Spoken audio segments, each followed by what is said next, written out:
Welcome to this morning's service, this first Sunday of February. You're welcome, whether you're here in person or joining us online today. And however you find yourself on this particular morning, whether you come with excitement, gladness, anxiety, sadness, whatever it is you bring with you, you're welcome here.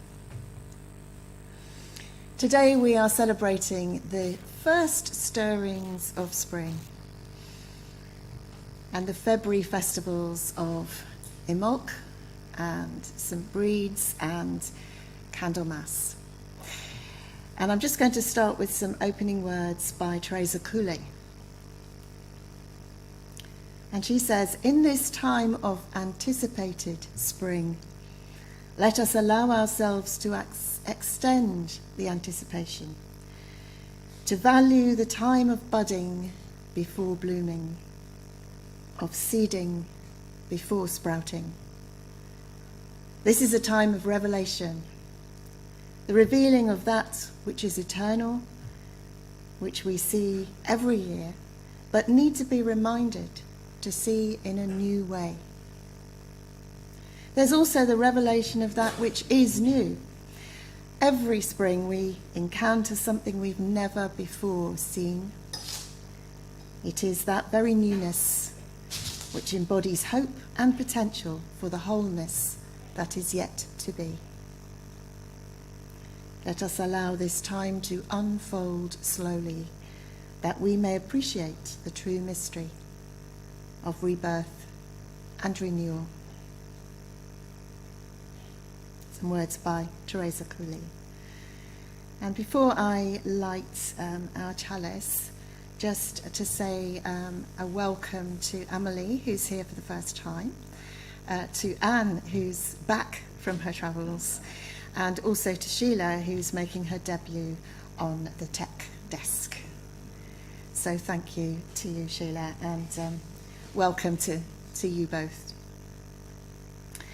So our custom is to light our chalice candle as a sign of our free religious faith. It's one of our very few rituals, and I always invite people at home to light a candle themselves if they'd like to.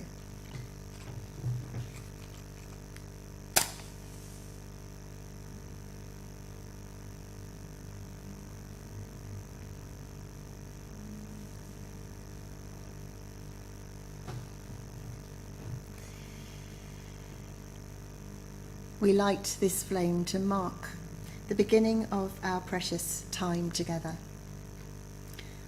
May it symbolize as well the beginning of life stirring within us and around us, the gentle reawakening of consciousness and the flickering of renewed light. May we be alert to each subtle nuance of promise and possibility. Do come in, Jim.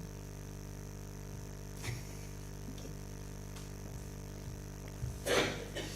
And let's sing our first hymn this morning, which is number 181 in our purple hymn books. The words also will come up on the screen. And this one is "Wake Now My Senses," which feels like a good way to start a time of awakening. So "Wake Now My Senses," number 181.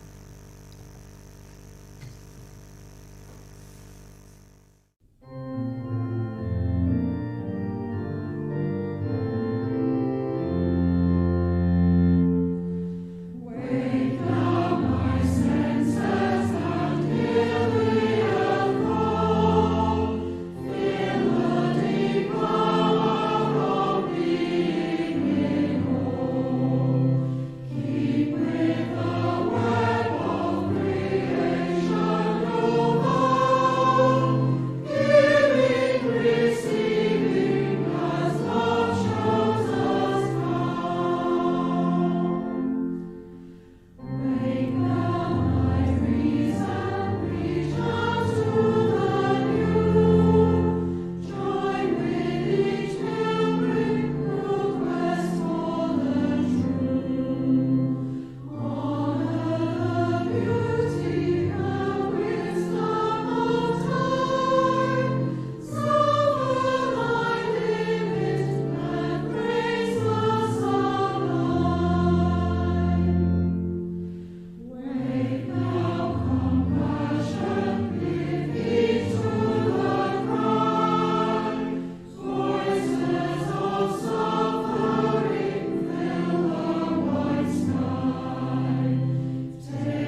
Let's come to a time of prayer. And I begin with a prayer from the Anglican tradition for Candlemas. Lord, give us the eyes of faith to see your presence in the world. Where fear closes our eyes, help us. Where tears blind us, heal us. Where busyness keeps us from noticing, slow us. Where pride gets in the way, release us. Set us free to see your love at work in the world. Amen.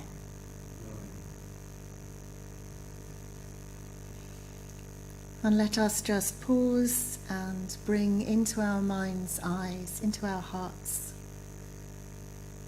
anyone known to us who's suffering at this time, whether through illness, through grief, through pain, whatever it may be.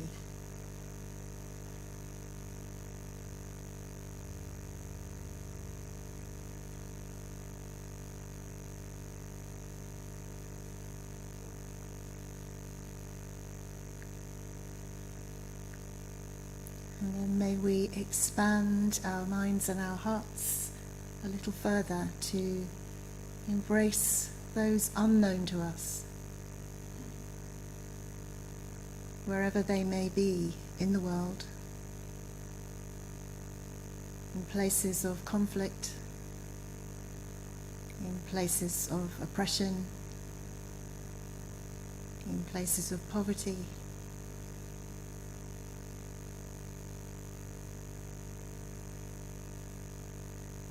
Or just struggling with the mundane challenges of life.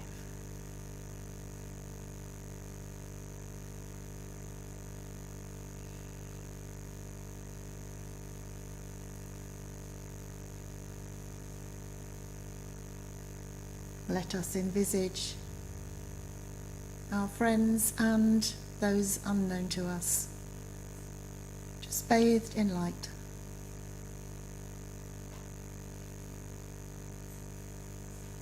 And we pray that all living souls may find solace, freedom, comfort, and well-being.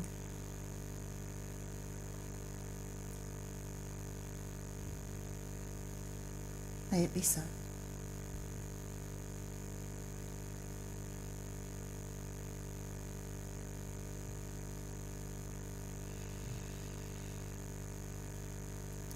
And so our first reading is a story, and Suzanne is going to read it for us. And it's, I mentioned St. Bridget, whose day was the 1st of February. St. Bridget of Ireland is the patroness saint of Ireland, and one of its 3 national saints alongside Patrick and Columba. And according to various medieval legends, she was an abbess who founded the important abbey of Kildare, as well as several other convents of nuns. But it's not entirely clear that she actually existed, as in many of these legends, and she may have been based as well on the goddess, the Celtic goddess Bridget. So the two have kind of merged over the years. Doesn't really matter, does it? There's some wonderful stories around them. And Suzanne is going to read one of them for us. Now I've got here, I'll have to stay here all night. The legend of Bridget's cloak. One day Bridget approached the king to ask for land on which to build her monastery. The place she selected was ideal. It was near a lake where water was available, in a forest where there was firewood, and near a fertile plain on which to grow crops. The king, however, refused her request, but Bridget was not put off by his refusal. Instead, she and the sisters prayed that the king's heart would soften. Then she made her request again, but this time she asked a little differently. Bridget was known for wearing a white cloak, and she said to the king, "Just give me as much land as my cloak will cover." Seeing how small her cloak was, the king laughed and agreed to grant this request. Delighted, Bridget laid her cloak on the ground and instructed 4 of the sisters to help her. Each one took hold of a corner of the cloak and began to walk in opposite directions: north, south, east, and west. As soon as they did this, the cloak began to grow, and soon it had spread across many acres, until all the land looked as though it was covered in snow. Bridget now has sufficient land on which to build her monastery. The king and his entire household were dismayed and amazed, but they realized that this woman was truly blessed by God. And the king converted to Christianity and became a patron of Bridget's monastery, assisting her with money, food, and gifts. Thank you. Thank you, Suzanne, for reading that so beautifully, and for your team of helpers. Just like Bridget herself had helpers. So thank you.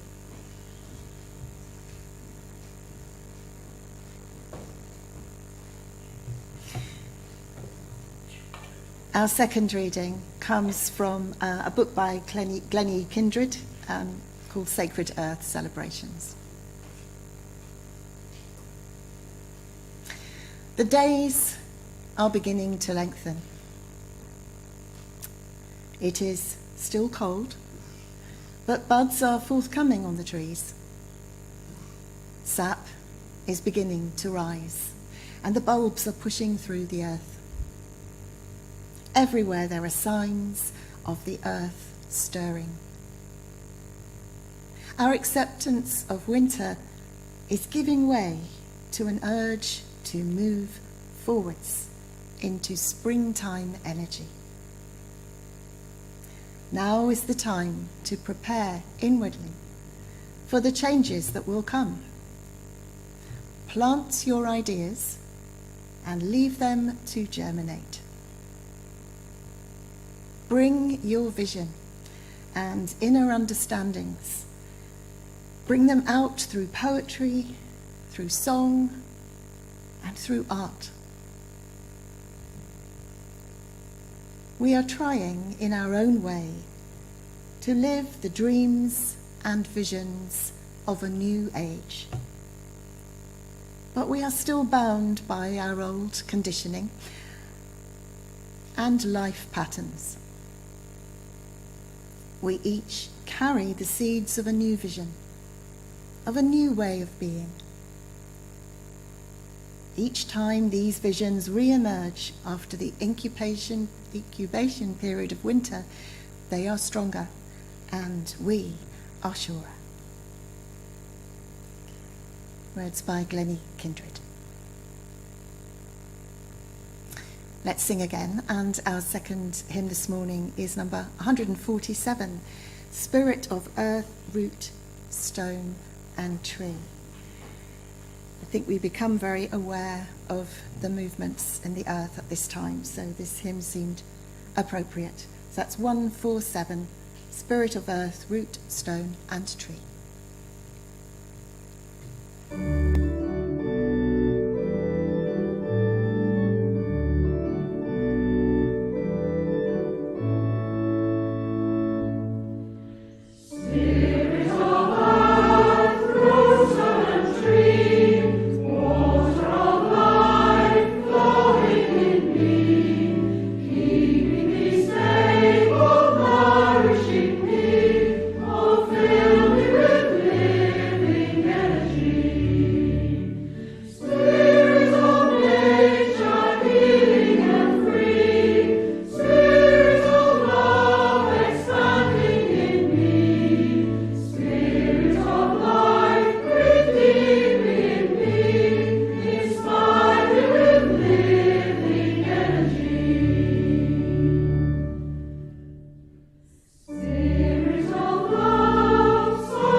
So in a moment we're going to come to a time of reflection, but I also wanted to ask you the question, what is changing in your life at the moment?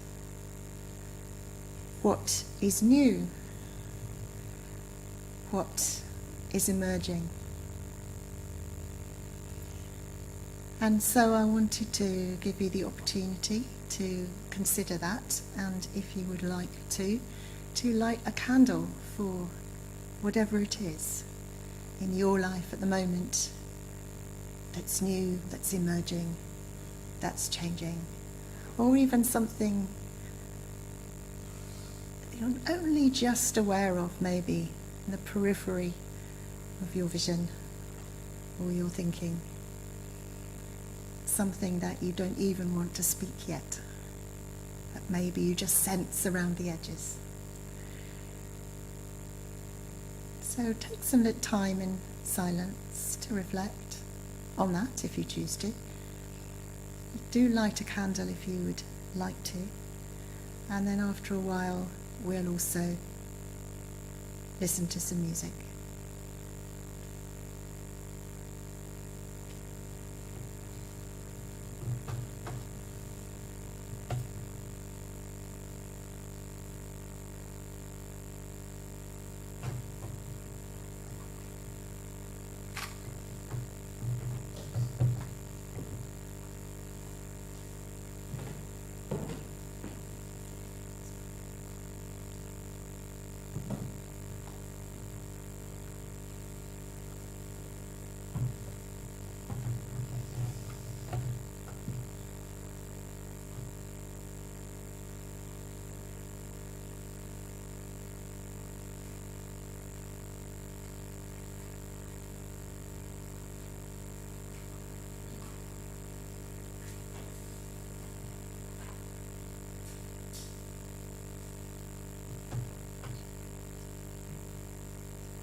The American religious leader and lawyer James E. Faust said, "It is a denial of the divinity within us to doubt our potential and our possibilities."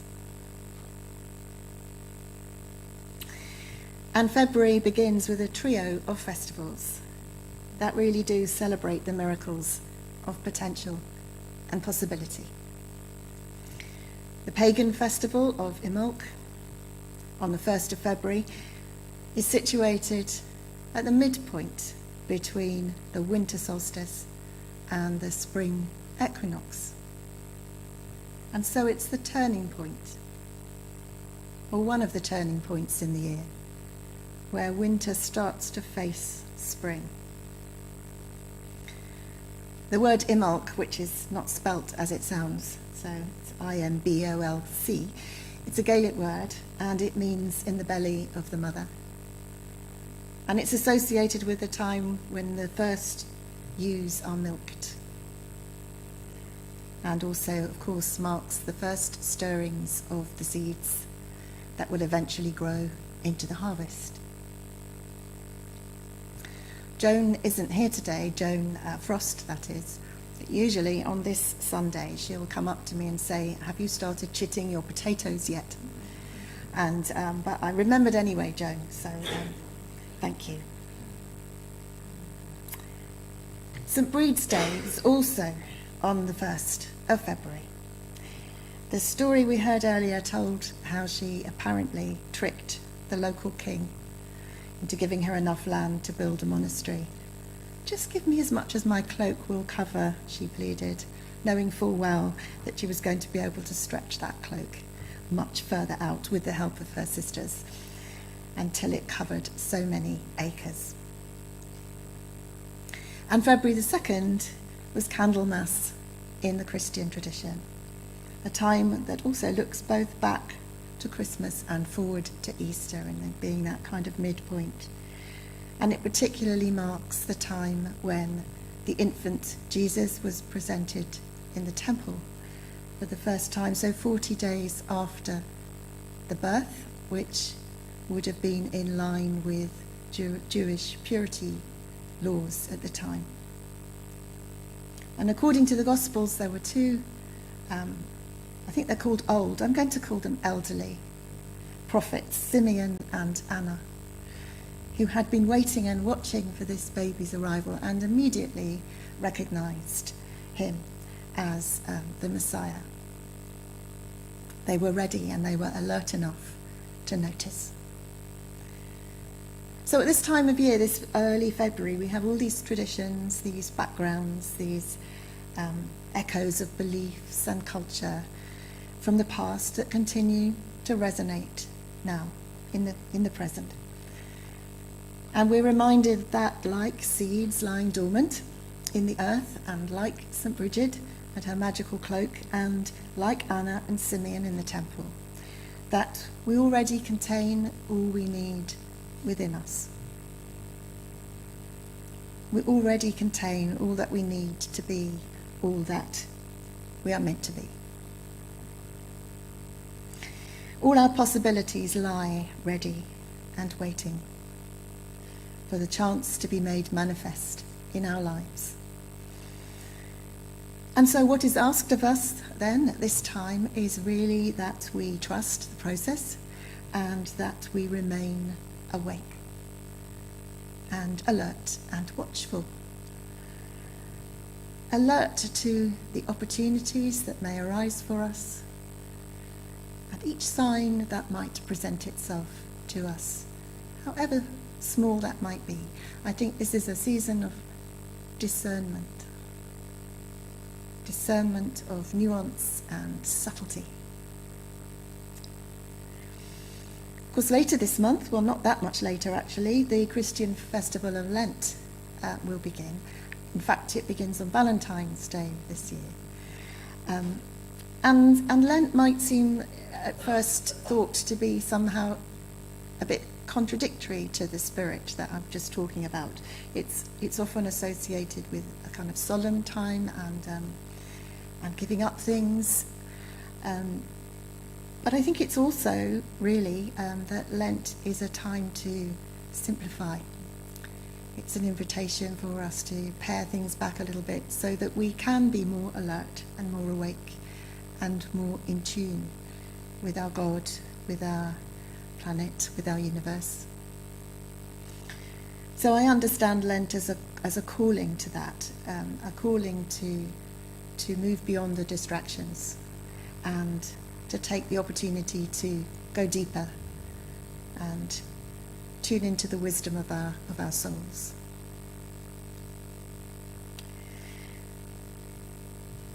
And so I asked what might be stirring anew for you at this time. What is growing in your gardens and on your allotments and in your nearby parks or on your windowsills at this time? I'm sure you've noticed some snowdrops by now. We have them in our own church garden. I actually managed to remember to plant some bulbs in the autumn, which is quite an achievement for me. And I was quite excited to see that they're already pushing up through the soil. The tulips are looking quite strong, actually, the shoots coming up. And of course, if you have an allotment or you grow vegetables in your own garden, I'm sure you have things already appearing. The rhubarb's coming back. My broad beans are beginning to come up. The onions, the garlic, that kind of thing. There's definitely movement. There's definitely things emerging. And it's quite magical, I think. I know it happens every year, and it might sound, yes, obviously, that's what happens. But again, this is an invitation at this time of year to actually remember how miraculous it is that you literally put a seed in the ground or a bulb in the ground, and within a few weeks, maybe a few months, up it comes. It's almost as miraculous as Bridget and her cloak. But it's so ordinary to us that maybe we've forgotten to notice it or to wonder at it. This season of stirrings, it's to remind us to keep our eyes open, to notice the miracles and the emergence of life out of the darkness. I think the Buddhists would refer to this as cultivating beginner's mind, or the Tao tradition also would think of this as allowing ourselves to be astonished, even at the ordinary, or maybe especially at what we call the ordinary. And what about in your own personal life? Did anything emerge for you in the reflection that is new, that is just on the horizon, perhaps? Last weekend, I was in deep Cornwall. I was at Mullion Cove, if you know it. It's down by the Lizard. And I was on a course, a cello course. Never been to a cello course before. I've never been to Mullion. Well, no, I have been to Mullion Cove because I've walked through it, but not really spent time there. And being on the last weekend of January, it was the kind of perfect time to, I suppose, do something new just before the February festivals began, and a great time for some inspiration and revelation. And I found myself really closely watching not just the tutors, but also the other participants, all the other cellists. I've never been surrounded by so many cellos and people playing the cello of all standards. There were some beginners as well as some really accomplished players, which was lovely. And I found myself watching how they moved their bodies, how they breathed, how they moved their arms, because we have to do a lot of position changing, how they did that. And just noticing how we were all able to learn by watching and listening, not really by on-the-nose tuition. There was a very little bit of that, but not much, but mostly just by watching and noticing. And also noticing that sometimes, you can do it that way, can you? I never thought of that. I never tried that. And I had a bit of a eureka moment myself. So I don't know how familiar you are with the cello. I'm not going to go on much about the cello, but just basically it's a string instrument and it has 4 strings, and you sit down to play it and your hand is mostly sort of here. It's what we call first position. But there's a whole load of other positions that are much lower. They're lower down on the instrument, but they're much higher. If you want to play the high notes, you have to go kind of zooming up to the other end of the fingerboard. And it's scary up there. Don't go there. If you have to make a big leap from a low note to a high note and you suddenly have to shift, and you've got to hope you get the right place, because there are no frets on a cello. You've just got to land there and get it right. Otherwise you're just horribly out of tune and make a revolting noise. So everyone's a little bit nervous about going up to those very high notes. They're very difficult to make sound nice. But I began to feel, for the first time, just by watching how other people did it, that I lost some of my fear of that. I'm not saying I got it right every time. That didn't really matter. But just the feeling of, oh, okay, yeah, keep breathing, because there's a tendency to stop breathing, and then you never get there. So that just a kind of tiny example from my own life of just watching out and paying attention and seeing how something new might emerge. So that's a subtle change, and this is a time of subtle changes. The big changes come when spring fully arrives, when summer comes into full bloom and blossom and everything. But we're not there yet. We're at this time, this slight changes time, where the lengthening of the days just gradually becomes longer, and we notice just a little bit more daylight each time. So even if you think there's nothing at all going on that's new in your life, and I know that feeling, see if you can tune into the little changes that are just around you, because they are there. And if you take the time to spot them and notice them, I think you're more likely to tune into it. And maybe you'll be more likely to just spot, yeah, actually there is something happening for me that is a bit new. It's practice as much as anything, I think, the skill of noticing. And if you can spot the changes around you and open up to changes in yourself, then you might just catch the mood of God at this time. Like anything, of course, we need the right conditions to flourish.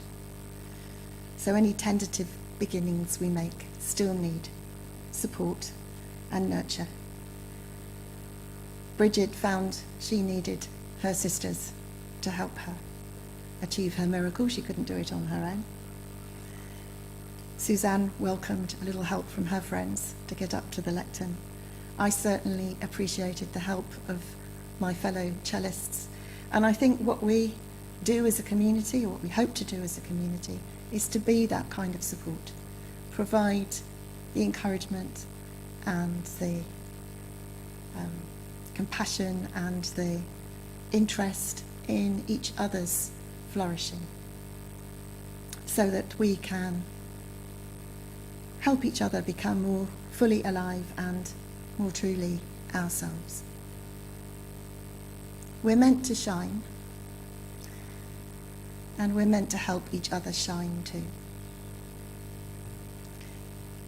So I just finish with that quote that I started with at the beginning. It is a denial of the divinity within us to doubt our potential and our possibilities. Blessed be.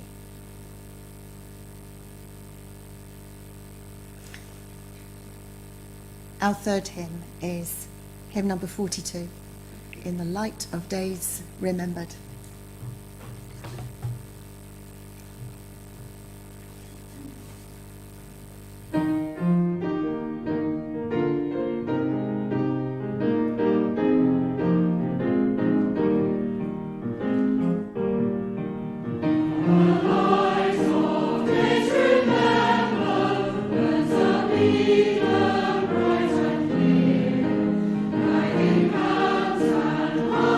Spirit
wanted to share with you some words by someone. I have shared some words with her, from her quite recently actually, Carla Grosch-Miller. I think I might have mentioned that she was, I think she's retired now, but she was a United Reformed minister, congregational minister, who wrote lots of different sort of responses to Psalms. And she wrote this prayer for beginnings, which usually I find I close a service like this with John O'Donoghue, because he also wrote some lovely words about new beginnings. But I thought it'd be nice to have a change. Sorry, Joan. And we'll have Carla Grosch-Miller instead. And she says, this is a kind of prayer. It is a prayer, actually. At every beginning, bless our dreaming and our doing. The week lies before us, full of the mundane and the miraculous, the known and the unknown. Be the breath we take before each step. Be the source from which we draw strength. Be the end toward which we direct our hope.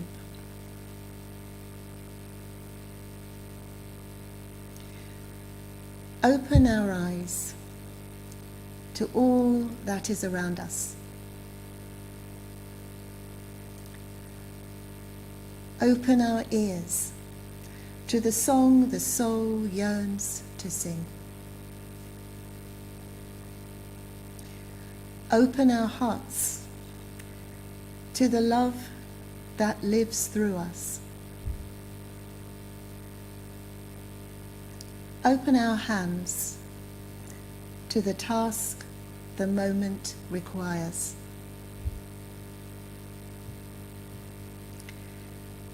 Let us do this one thing, the thing before us, as if all creation and our very life depend on it.